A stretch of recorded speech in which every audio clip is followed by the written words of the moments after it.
이분은 11시에 만나는 슬기로운 백과사전 준비했습니다. 매주 월요일엔 라이브 백과사전을 펼쳐보겠습니다. 흔히 글을 쓴다고 하면 재능 있는 사람으로 보입니다. 글 쓰는 글 재능이 있어야 한다고들 생각해서 글쓰기를 유난히 어려워하기도 하는데요. 자, 하지만 이런 글쓰기도 꾸준함이 있다면 가능하다는 얘기를 합니다.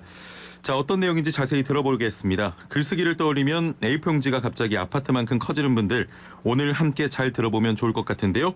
글쓰기 교실을 운영하며 아이들의 글과 글쓰기에 대한 몇 가지 이야기들을 엮은 책, 부지런한 사랑의 저자, 또 명실공히 국민작가 대열에 오른 이슬아 작가와 함께하겠습니다. 안녕하세요. 네, 안녕하세요. 반갑습니다. 예, 저도 너무 팬이에요. 고맙습니다. 예, 자, 먼저 저희 애청자 여러분께 간단한 소개 좀 부탁드리겠습니다. 네, 안녕하세요. 저는 작가 이슬아라고 합니다. 예. 글 쓰는 게 본업이지만 부업으로 해엄출판사 대표로 일하고 있고요. 그리고 예. 아이들에게 글쓰기를 가르칩니다. 아, 그렇군요. 뭐 잡지사 기자도 했고 웹툰 작가도 했고 글쓰기 교사로 일을 했었는데 네, 사실 처음에 좀 대학교 졸업 후에 생계에 어려움이 있었죠. 네, 보통의 대학생들처럼 그랬고요. 그냥 대학교 학비 내고 월세 예. 내면서 살기도 조금 빠듯해서 늘 투잡 쓰리잡을 하면서 학교를 다녔던 것 같습니다. 예. 그러다가 어떻게 이렇게 글 쓰시게 되신 거예요? 원래는 저도 보통의 대학생들이 하는 카페 알바나 그런 최저시급 알바 하다가 예. 시간대비 고소득 일을 원하기도 했고 예.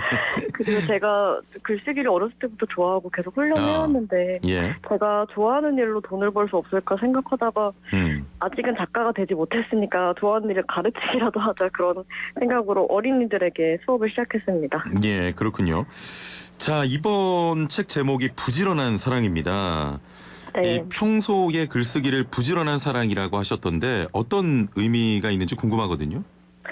네, 부지런한 사랑은 제 글쓰기를 은유하는 말이기도 한 것 같습니다. 예. 글쓰기가 어떻게 부지런한 사랑이 되는지 이야기하는 책이기도 한데요. 예. 저는 글을 쓰면서 글쓰기가 언제나 우리를 마음을 되게 부지런하게 쓰고 예. 사랑을 굉장히 세밀하게 그리고 구체적으로 하게 만든다고 생각해왔어요. 그런 점에서 글쓰기는 부지런한 사랑이다라고 느꼈고 또 다른 의미로는 예. 제가 원래 게으른 사랑도 많이 하는데요. 아이들을 만나면서 예. 아이들을 부지런하게 사랑을 하게 되더라고요. 글쓰기 교사라는 위치는 그렇게 되는 자리더라고요. 예. 예. 그래서 그 과정을 이야기하는 의미로 부지런한 사랑을 썼습니다. 예. 자, 오랫동안 글방에서 글쓰기 선생님으로 활동을 하셨습니다. 이번 책도 글방의 학생들과 엮인 이야기이기도 한데 네. 그런데 주로 좀 아이들과의 얘기가 많았어요. 아이들을 대상으로 글방을 운영하게 된 특별한 이유가 있겠습니까? 네, 성인이 아니고 주로 아이들인 이유를 말씀하시는 것이죠? 예, 예. 네, 제가 23살 때 글쓰기 교사를 시작했는데, 당시에, 사실 성인을 대상으로 하는 것에 대한 어떤 두려움이 좀 있었던 것 같아요. 예. 하지만 제가 어렸을 때 아주 좋은 다정한 담임 선생님들을 만나서 글쓰기를 사랑하게 된 경험들이 좀 있기 때문에 나 같은 어린이들을 만난다면 이 아이들한테는 확실히 뭔가 가르칠 수 있는 게 있겠다. 성인은 약간 자신이 없는데 아이들이라면 글쓰기를 좋아하지 않는 아이도 좋아하게 만들 수 있다. 왜냐하면 내가 그런 어린 아이였으니까. 예. 그런 생각으로 시작을 했다가 지금은 성인 수업도 할 수 있고 아이들 수업도 할 수 있는데 그냥 10대 시절의 인간이 되게 좋은 것 같아요, 저는. 왜냐하면, 예. 잘 변할 수 있거든요. 그리고 변할 수 있다는 건 되게 멋진 거고요. 이를테면 성인 수업에서는 제가 이번 주에 이런 피드백을 한다고 해서 다음 주에 잘 바뀌지 않거든요. 예. 근데 10대 수업에서는 피드백을 하면 다음 주에 바로 변합니다. 굉장히 유연한 시절을 보내는 인간들이기 때문이죠. 예, 예. 그렇군요. 책 중간중간 실린 글방에 아이들의 글을 읽는데 감탄이 절로 나오답니다. 너무 잘 쓰죠. 자, 글방에는 글을 잘 쓰거나 글에 뜻이 있는 아이들이 오는 겁니까? 보통은 아닙니다. 어린 시절을 보내보셔서 아시겠지만 예. 글쓰기를 미치게 좋아하고 그런 아이는 잘 없는 것 같습니다. 저도 싫어했어요. 저도 사실은 별로 안 좋아했는데 예, 예. 근데 처음에는 부모님의 권유로 보내죠. 뭐 너도 다녀볼래? 글쓰기 수업 해볼래? 맞아요. 근데 예. 아이가 너무 싫어하면 사실은 안 옵니다. 저는 아이가 꼭 한번 수업을 무료로 들어보게 하고 아이가 결정하게 만드는데요. 그게 강제로 계속 다닐 수 없는 부분이라 예. 아이가 마음에 들어야 하니까요. 예. 대체로 한 번 오면 꾸준히 다니는 편이고 예. 아이마다 정도는 다르겠지만 결국에 글쓰기를 되게 좋아하게 됩니다. 왜냐하면 이게 사실은 되게 재밌는 책이라는 걸 알게 되기 때문이죠. 제가 그걸 설득할 자신이 있는 것 같습니다. 아, 그렇습니까? 네. 아니, 저도 어렸을 때 이런 글방에서 글을 배웠던 한 사람인데 네. 지금 많은 애청자분들 중에 학부모님들이 계시거든요. 네. 어렸을 때 이렇게 글을 써본다는 경험이 굉장히 중요하죠. 저는 그렇게 생각해요. 근데 예. 모두가 다른 교육관을 가지고 계실 테니까 사실 제가 하는 글쓰기 수업은 논술 수업이 아니기 때문에 예. 창의적 글쓰기, 창의적 작문 수업이기 때문에 입시나 학교 수업 점수와 직접적으로 상관이 있지는 않습니다. 예. 문장을 다듬고 어휘력을 늘리는 데서 도움을 줄 수는 있겠지만 바로 점수와 직결되는 공부는 아니기 때문에 입시교육에만 약간 치중하신다면 제 수업에 보내는 것이 약간 시간이 아까우실 수 있을 것 같아요. 그런데 저는 그냥 글 쓰는 능력이 삶 전반을 굉장히 풍부하고 예. 또 충만하게 만든다고 생각해요. 그것은 점수랑은 또 다르게 소중한 부분인 것 같고요. 예. 그런 점에서 그냥 제 수업이 아니더라도 창의적 작문 수업을 아이가 듣는 게 좋다고 생각합니다. 예. 자, 지금 다양한 이야기들이 담겨 있습니다. 아이들이 쓰게 되는 글감은 어떤 기준으로 좀 선택이 되는 겁니까? 아이들이 쓰게 되는 글감은 일단 그 글감에 대해서 저도 할 말이 많을 경우에 주로 주는 것 같아요. 예. 근데 좀 초등학생 특유의 흥미진진한 어떤 글감들이 있습니다. 뭔가 특히 초등학생 남자아이들의 경우는 방귀, 똥, 오줌 이런 글감만 주면 진짜 할 말이 아이들이기 너무 때문에. 네, 네. 많거든요. 더러운 얘기, 부끄러웠던 얘기, 너무 웃겼던 얘기 이런 이야기들 위주로 글감을 내주는데요. 예예. 그것은 이제 초반부의 일입니다. 왜냐하면 우리 사이에 좀 편해져야 되기 때문에 예. 네, 예를 들어서 방귀에 대해서 써봐라 하고 딱 주기만 하면은 누가 갑자기 좋은 글을 쓰겠어요. 이것에 예. 대해서 교사도 경험을 하나 내놔야 됩니다. 그러니까 먼저 내 경험을 아이들에게 바쳐야 아이들도 재밌는 경험을 저에게 줍니다. 예. 그래서 저도 할 말이 많고 이것에 대해서 강렬한 경험이 있었던 글감만을 주로 내는 것 같습니다. 예예. 알겠습니다. 7132번님께서는 저는 벌써 6학년이 된 할머니입니다. 요즘에 고등학생 손녀가 열심히 소설책을 읽던데 요즘 나온 우리나라 소설책들이 그렇게 재미있다고 하더라고요. 손녀와 함께 읽으면서 좀 이야기를 할 수 있는 책을 추천을 해 주실 수 있나요? 너무 어려우면 좀 할머니가 읽기가 어려우시니까 혹시 좀 읽을 만한 손녀와 이야기 나눌 만한 소설이 있겠습니까? 소설도 생각나는데요. 전 지금 동화가 먼저 떠오릅니다. 동화요? 네네. 예. 할머님께서 문자 주신 것이 맞지요? 예, 맞습니다. 네, 할머님, 비슷한 나이에 활동하시는 일본의 사노요코라는 작가가 있었습니다. 지금은 돌아가셨지만, 작년 나이 때도 굉장히 왕성하게 활동하셨는데요. 예. 사노요코의 동화책을 손녀분과 함께 읽으면 너무 좋으실 것 같아요. 사노요코의 100만 번 산 고양이랑 예. 태어난 아이라는 동화책을 너무 추천합니다. 함께 읽기 너무 아름다운 책일 것 같습니다. 예, 알겠습니다. 추천 감사드리고요. 지금 아무래도 작가님을 모셨기 때문에 오늘 질문지가 좀 어렵게 구성이 되어 있는데 저도 글 쓰는 거 굉장히 좋아하거든요. 네. 그래서 저는 불언땡이라고 하는 네. 글을 올리는 애플리케이션이 있더라고요. 네네네. 거기서 조금 써 가고 있는데 단도직입적으로 글 잘 쓰려면 어떻게 해야 됩니까? 근데 이미 너무 잘 쓰고 계실 것 같긴 한데. 아니에요.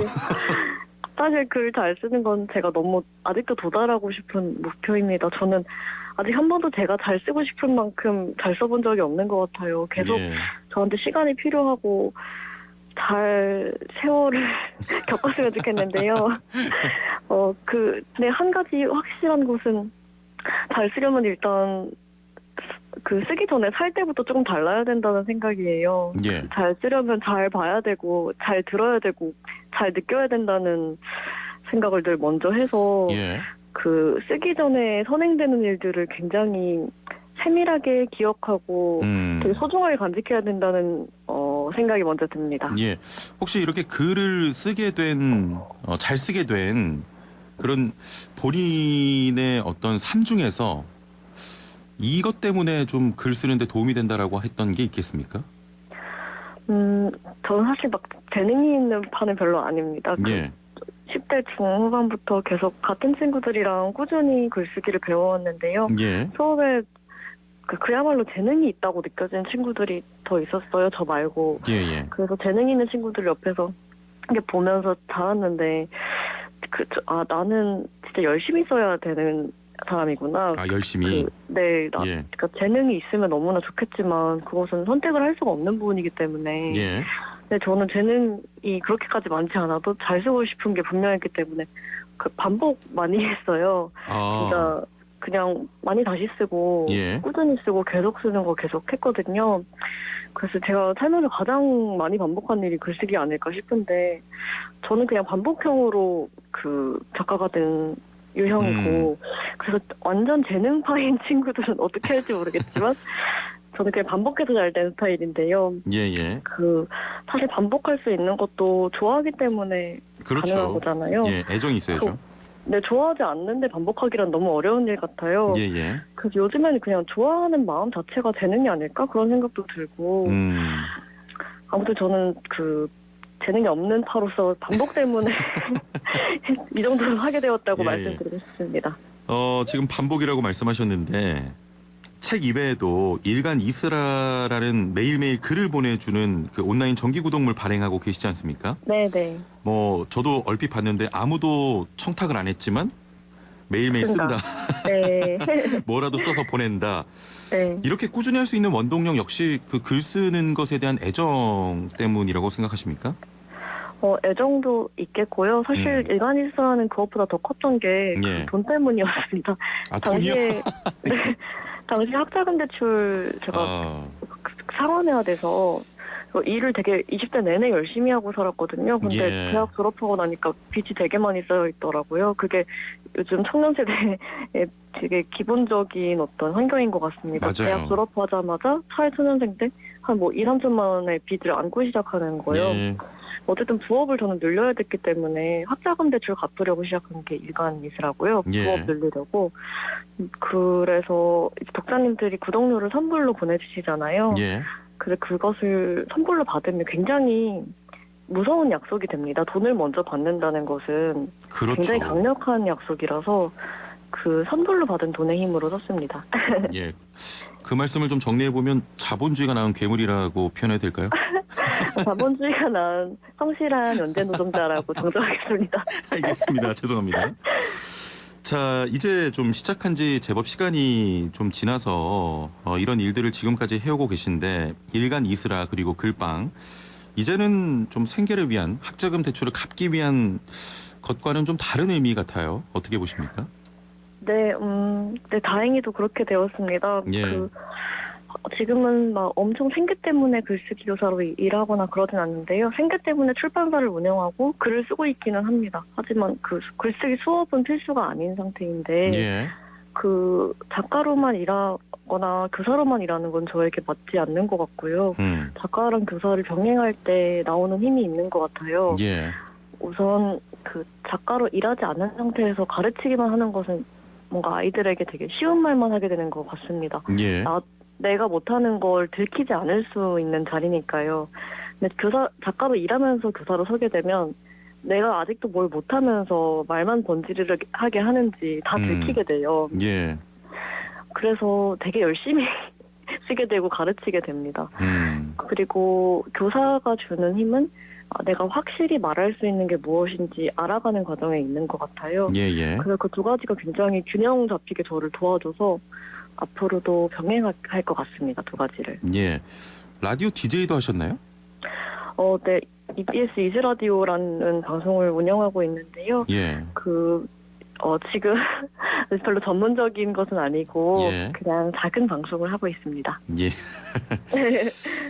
사실 코로나19 때문에 모든 국민이 좀 많이 우울감을 갖고 있는데 혹시 본인이 쓰신 글 중에 좀 용기를 줄 만한 아름다운 글귀나 문장이 있겠습니까? 모두가 처음 맞이하는 시대를 살아가고 있다고 생각해요. 예. 근데 뭔가 제가 항상 편지를 마무리할 때 사랑과 용기를 담아 쓰라드림 이렇게 마무리를 하는데요. 예, 예. 사랑도 용기도 좋은 말이라서 자주 쓰게 됩니다. 근데 그냥 빈 위로는 사실 너무 공허한 것 같고 예. 그냥 코로나19 맞이하게 된 배경을 서로 직시하는 게 되게 중요한 것 같아요. 그리고 예. 우리 모두 기후위기, 지구온난화, 그리고 동물과 맺고 있는 관계 이런 것들 되게 직시하면서 지금까지와는 다른 방식으로 사는 것에 잘 적응했으면 좋겠습니다. 예, 알겠습니다. 네. 자, 이제 올해도 얼마 남지 않았습니다. 그동안 활동을 보면 무척 좀 부지런하게 움직이신 것 같은데 올해 스스로 평가하기에 부지런한 사랑을 실천한 한 해였다고 보십니까? 조금 찔리는데요. 저도 자주 게으르고 예. 특히 가까운 사랑하는 사람들한테 부지런하게 마음을 쓰는 것을 자주 까먹는 것 같아요. 근데 다시 잘 마음을 다잡고 부지런히 사랑을 하겠고요. 창작에 있어서는 내년부터는 조금 덜 부지런하려고 합니다. 왜냐하면 지난 2년 동안 갚아야 될 빚이 많아서 예. 되게 열심히 일했는데 예. 너무 열심히 일하다 보니까 소진되는 느낌이 들어서 맞아요.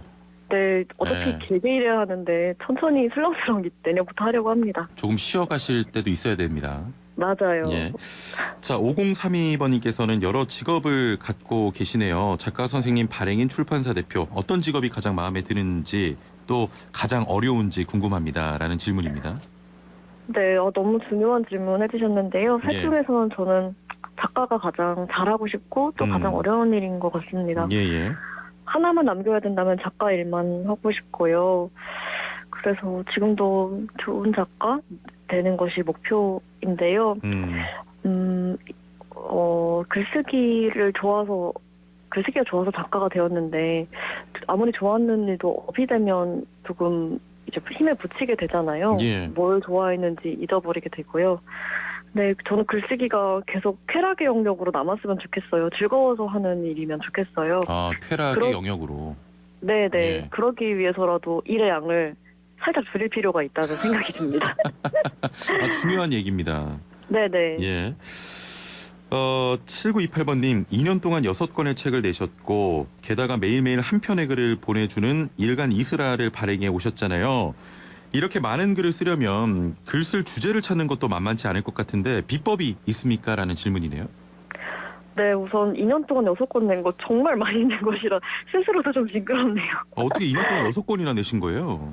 네, 근데 그 일간 이스라가 있어서 낸 것 같아요. 일간 예. 이스라로 원고를 꾸준히 써니까. 일간 이스라도 작년부터는 되게 휴대를 많이 하면서 쉬엄쉬엄 하고 있습니다. 너무 예. 힘들어서 지금도 심지어 휴대 중인데요. 주제를 찾는 것은 모르겠어요. 맨날 써서 소진이 되기도 하지만 예. 오히려 맨날 써서 되게 점점 더 뭔가 생각이 확 살아나고 더 뭐랄까 샘이 촉촉해진다고 해야 할까요? 그런 효과도 있었던 것 같아요. 예. 그리고 뭔가 일상을 살면서 메모를 조금 많이 하는 편입니다. 어떤 말을 들었을 때, 어떤 장면을 보았을 때, 이거 방금 내가 들은 이 말은 굉장히 명대사였던 것 같다 이렇게 예. 메모를 많이 하기도 하고 그렇게 해서 주제를 잘 쌓아왔는데요. 분명히 안 쓰는 시기도 필요할 것 같습니다. 예. 근데 만약에 일간이스라처럼 많이 쓰실 필요는 없지만 혹시 많은 주제를 가지고 다양하게 글을 쓰고 싶으신 분이라면 예. 간단한 단어들을 메모하는 습관이 되게 도움이 될 것 같습니다. 관련해서 질문 하나만 더 드려보겠습니다. 3722번님께서는 자식들 다 키우고 경비원 일하고 있는 70대입니다. 저도 네. 예전에는 글도 쓰고 했는데 살면서 다 잊었네요. 요즘 시간도 되고 해서 다시 글을 써볼까 싶은데 어디서 어떻게 시작해야 할지 모르겠습니다. 그냥 쓰기 시작하면 되나요? 하셨는데. 네. 다시 근데 글을 쓰기 시작하기로 하셨다니 너무 좋고요. 예. 좋아하는 장소에서 좋아하는 시간대에 매일 루틴을 가지고 쓰는 것을 저는 추천드리는데요. 작가들마다 루틴을 가지고 쓰는 분들도 있고 아닌 분들도 있어서 예. 다른 조언을 해주실 것 같아요. 근데 예. 저는 비슷한 시간에 비슷한 장소에서 쓰는 습관을 들이는 걸 늘 되게 권유하는 편입니다. 예. 좋아하는 차 드시면서 쓰시면 좋겠고요. 좋아하는 차를 마시면서. 네, 예. 그리고 너무 욕심내지 말고 그냥 첫 문장을 시작하셨으면 좋겠습니다. 첫 문장. 예. 네. 저는 참고로 이 가을 밤에 쓰는 건 반대합니다. 다음날 일어나서 이불을 몇 번을 찾거든요. 너무 무슨 말씀이신지 알겠어요. 새벽에 쓰는 것도 조금 창피하죠, 다. 맞아요. 저는 아침에 쓰는 편입니다. 그렇군요. 일단은 가장 중요한 거 정리해보면 첫 문장 바로 시작해라. 이게 답이 될 것 같습니다. 네. 자, 앞으로도 좋은 글 부탁드리겠습니다. 오늘 말씀 감사합니다. 네, 감사합니다. 네, 지금까지 새 책 부지런한 사랑의 저자 이슬아 작가와 함께했습니다.